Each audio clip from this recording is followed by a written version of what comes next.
Hello guys, this is Mauro from rebootingfotech.com, and on this video I just want to show you a quick tour of the Windows 10 build 14.3.52.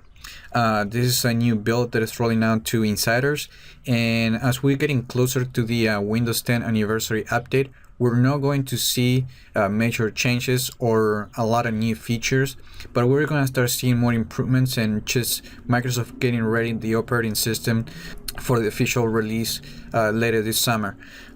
Now on build 14.3.52, there are quite a few changes that I wanted to show you. So let me just go ahead and show them to you. Alright, so there is not a lot of changes on the start menu. We know already that we're going to have a new start menu. But now we're going to see that when grouping apps, they start with a number instead of a letter. Now we're going to see a pound sign instead of a 0 through 9 label. So now we have that, and that's pretty much the all the changes for the start menu. Let's move out and just go straight to the Action Center. In Action Center, now the notifications actually sync between your PC and phone running the Windows 10 mobile. But the thing is that Microsoft hasn't released build 14.3.52 for mobile, so you're not able to see this right now. But in future updates, where you're going to be able to get notifications from your phone on your PC. Another change that Microsoft is doing on Action Center, I don't know if you can actually see, but it's changing. I have turned on the quiet hours for the Action Center, and now you can see there is a new icon for that. And also, let me just go, like, let me see if I can get right into this.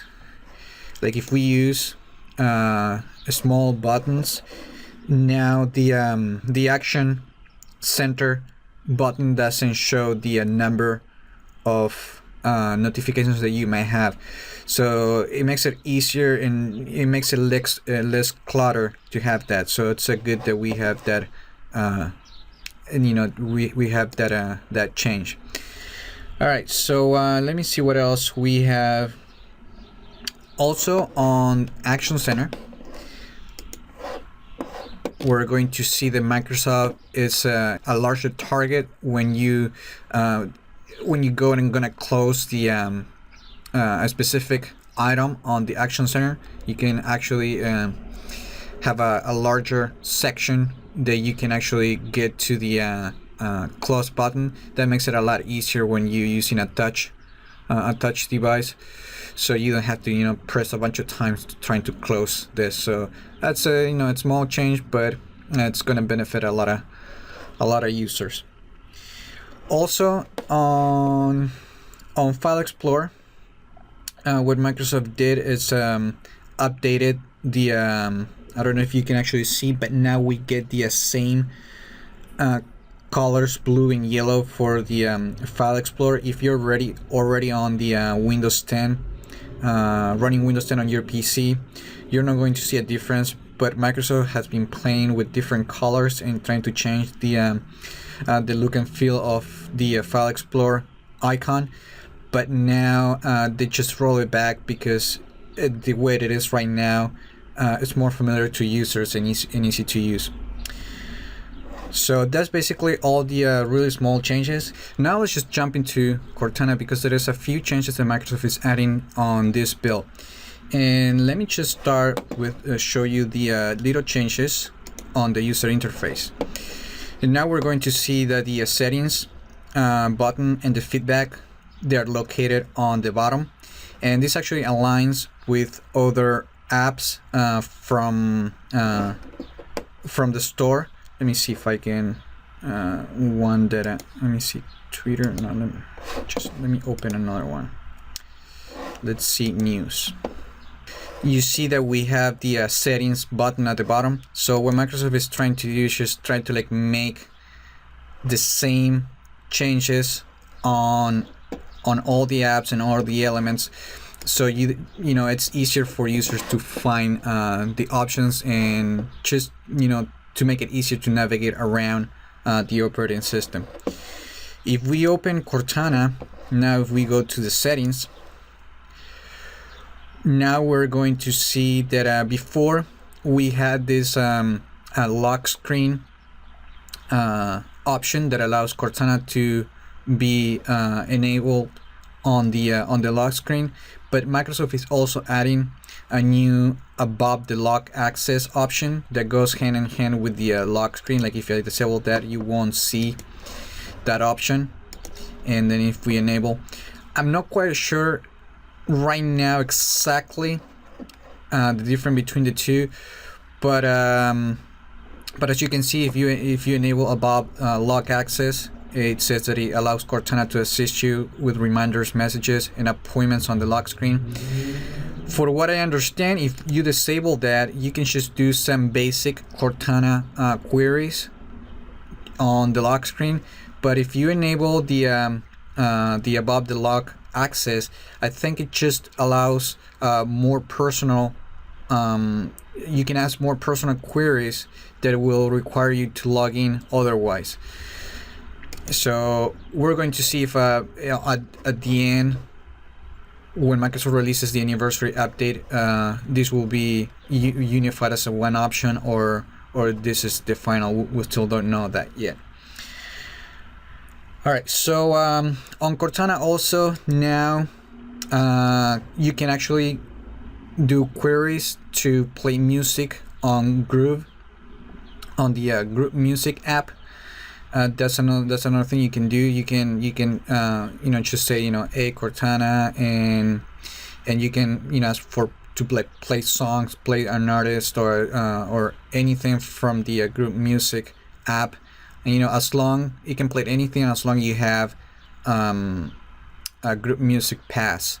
If you don't have a Group Music Pass, you can actually still have access to your local files and even the songs that are stored on the on your OneDrive account, and you can still make those queries to Cortana and she will be able to play it. I'm not going to ask Cortana to play any songs, because when I ask, then YouTube is gonna flag the video, because I'll be trying to use some copyright content to create a video. So just to avoid any issues, I'm not going to do that. Also in Cortana, we're going to see now that it's changing the animation when Cortana is trying to understand what you're saying. Let's say if I say set timer, you will see now that we have a new animation, like a sound wave kind of thing. Should I set the timer? And now that we're on set timers, another thing you can do now is query Cortana to, let me just cancel this. You can actually query Cortana to set timers for reminders when you're cooking or you need to take a break or anything. You can just say, hey Cortana, set a timer for 10 minutes, and you can even ask to ask for how long is left on that count in that countdown, or to cancel that timer using natural language. So that's pretty much all the changes happening on Cortana. So now let's move on to the settings app. A lot of times the settings is the place where we see the most changes, but today is not the case. So like I said, we're not going to be seeing a lot of changes moving forward until the release of the Windows 10 anniversary update, but there are quite a few changes. For example, like if you're on a section and you use a Control E keyboard shortcut, let me see if I can show it. Like you see that the search is not on focus, but if I do a Control E, now we get the search. So that makes it quicker to just jump into search. So like if in any page you need to find a specific setting, you just do a Control E and you can start typing, and it will start typing right on the search box to find the settings that you're looking for. Also, projecting to this PC, there's another change. We've seen this section before, but now Microsoft is adding this new option. This PC can be discovered from projection only when it's plugged in, by default it's off, and it tells you the name of your PC, and you have a link to rename your PC. Basically, if you haven't seen this feature before, it allows a new type of remote access to your phone, actually to project your phone or another PC into your computer, into this computer, for example. It basically, you can even use your mouse and keyboard to control other PCs. So like I said, it's basically like another type of remote access. If you don't have, like by default, I think it's always off. You will see grayed out, but you need to change those settings to enable that option. All right, so there's not, like I said, there's not a lot of changes on the settings, so I'm just gonna jump into update and security. When you go there, we're going to see now that we have a new option on Windows Defender that is called periodic scanning. And you won't see this option if you don't have another antivirus installed on your computer. This is only available when you have another antivirus program on your computer. Basically, it allows when you install an antivirus, a third-party antivirus on your computer, Windows Defender automatically gets disabled because it's not good to have two antivirus installed on your computer. However, not every antivirus will guarantee that you will be free of viruses. There is always going to be the chance that your computer will get infected.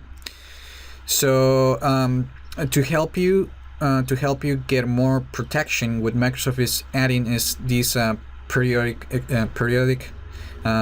scanning feature, that it will use the automated maintenance feature on Windows, and every once in a while it will just scan your computer and for any malware that your current antivirus might have missed, and remove it if it is able to do that.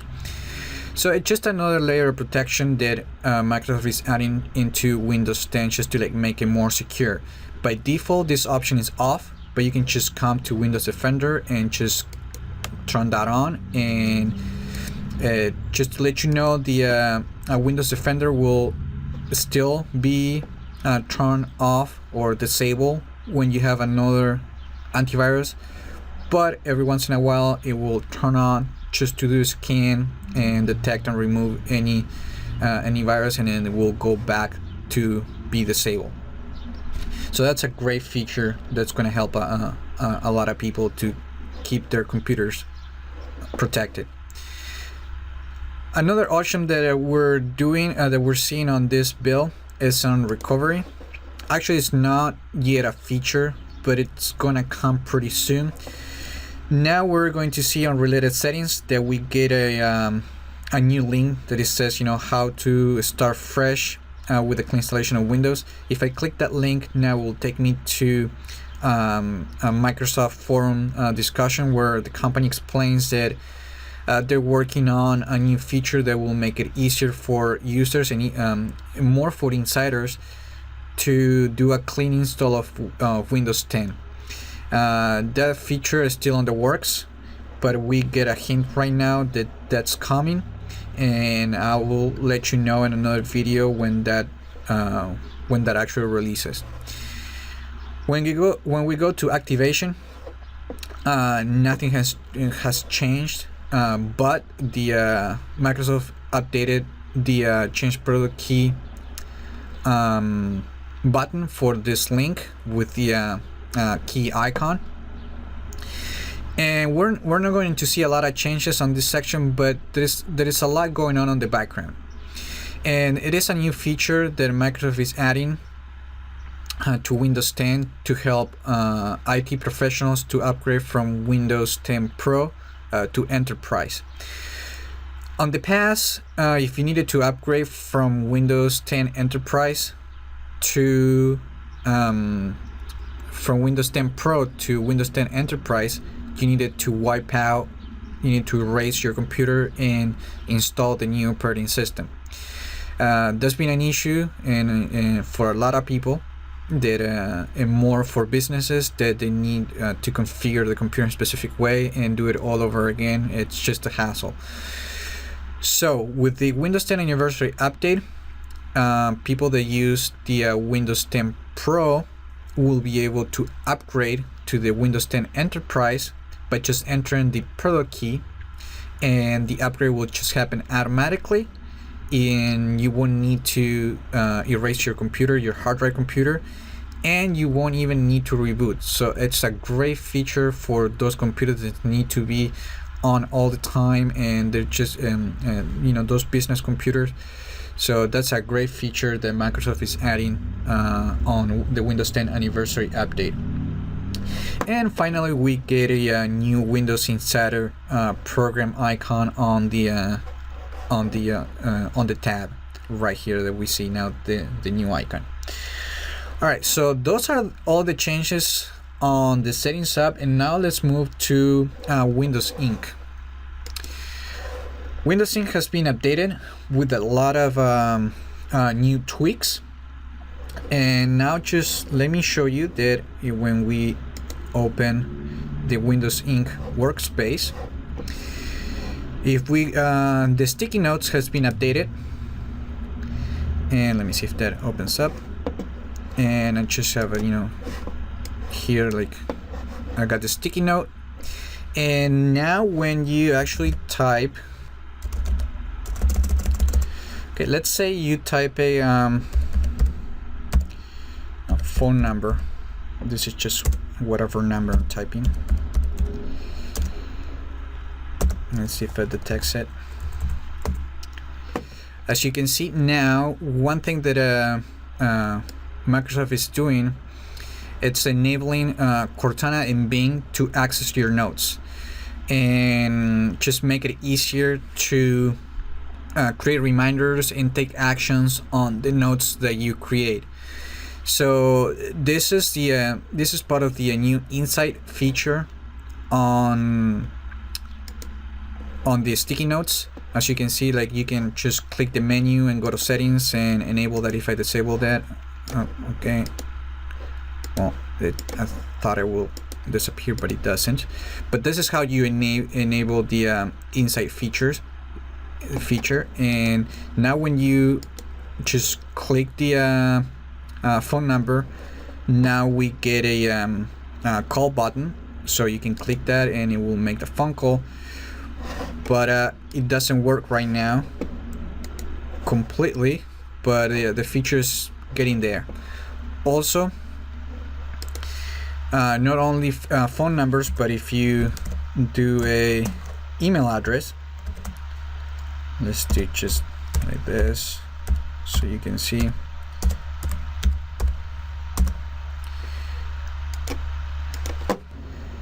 All right, so basically now the sticky notes will recognize, like you can see now, the email address got recognized, and you can just click send email, and that will open the default app, the default mail app, and you can send an email.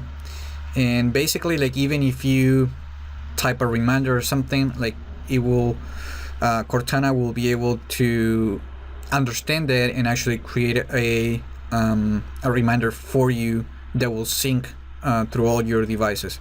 So it's really nice, all the changes coming to sticky notes. All right, so it crashed on me again. I didn't close that, but that was all that I needed to say about the sticky notes. Now let me just jump into Sketchpad. Now let's do the screen sketch. On the screen sketch, now we get a new floppy disk like save button that makes it more familiar for users to save their work. Now when we get the ruler, now also incorporates a compass that it will highlight the cardinal points and midpoints, so it makes it easier for you to know the and the right angles that you want to use.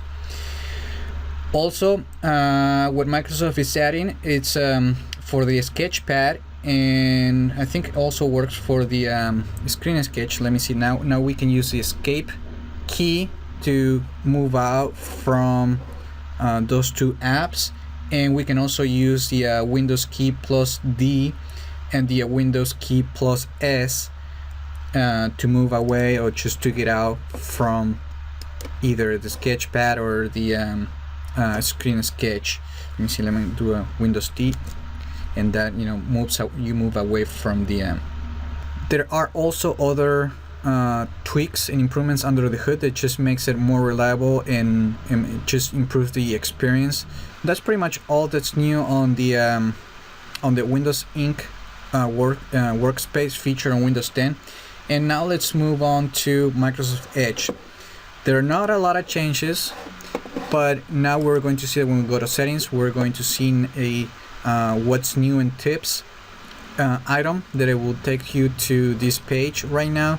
So probably on the future we're going to see more tips, and just Microsoft's going to indicate what's new on the web browser. Also, this update brings up the version number from 38.14342 to version 38.14352. And if we go to, let me see if I can go to about flags. Not many people are going to go to this section, but now we have a new networking section with the enable TCP fast open, and we also have an experimental feature to enable the H.264 AVC support for videos. Alright, so now let's move on to the feedback app. Nothing has changed, but what Microsoft is doing on this build is adding a new status tag that will allow you to know what Microsoft is doing with the specific feedback, and you're also going to see more responses from Microsoft. So that's really nice and very convenient for users to know that Microsoft is actually listening and acting on those feedback. And finally, the game 10 the Windows 10 game DVR, it's getting updated, so you can actually use the the Windows game bar to record more games in full screen. A lot of people, you can actually use this feature on full screen already, but it doesn't support all the games. So Microsoft is allowing now more titles, so you can record clips and then you can share it online or any way you want. So those are pretty much the changes for this build.